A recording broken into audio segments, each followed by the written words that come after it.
Biden ఉన్నప్పుడు ఇరాన్ని బాగా ఇబ్బంది పెట్టాడా? నథింగ్, దర్జాగా తిరిగింది. ఖొమైనీ ఇష్టారాజ్యం నడిచింది. ఇరాన్ అధ్యక్షుడు ఓ పక్కన ఇజ్రాయెల్తో స్నేహం నటిస్తూ అదే ఇజ్రాయెల్ మీద ఆంక్షలు పెట్టాడు బైడెన్.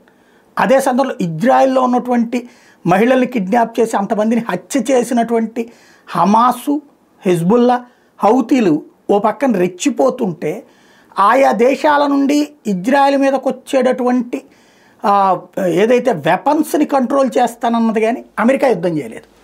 మళ్ళీ సిరియాలో తనకు ప్రాబ్లం వచ్చినప్పుడు యుద్ధం చేసుకుంది.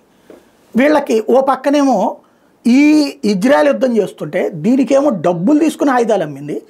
అదే సందర్భంలో దీంతో యుద్ధం చేస్తున్నటువంటి హమాస్కి వాళ్ళకేమో యుఎస్ఐ నుంచి డబ్బులు ఇచ్చింది. అంటే ఎంత దుర్మార్గమో చూడండి. ఇంకో పక్కన ఇరాను ట్రంప్ హయాంలో బితుకుమంటూ బతికింది కాస్త బైడెన్ అప్పుడు విచ్చలవిడిగా ఏం పీక్కుంటారు పీక్కోండి.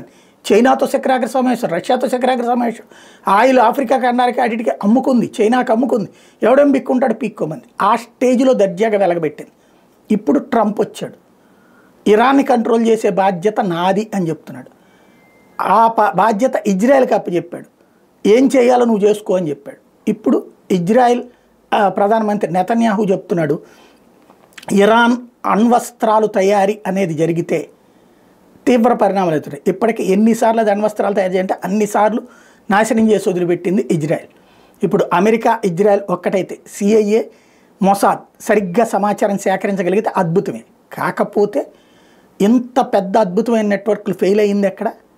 ఇజ్రాయెల్కి సంబంధించిన బందీలు ఈ రోజు వరకు విడిపించుకోలేకపోయారు. That is the failure. కాబట్టి ఇక్కడ సక్సెస్ అవుతారో ఫెయిల్యూర్ అవుతారో చూడాలి.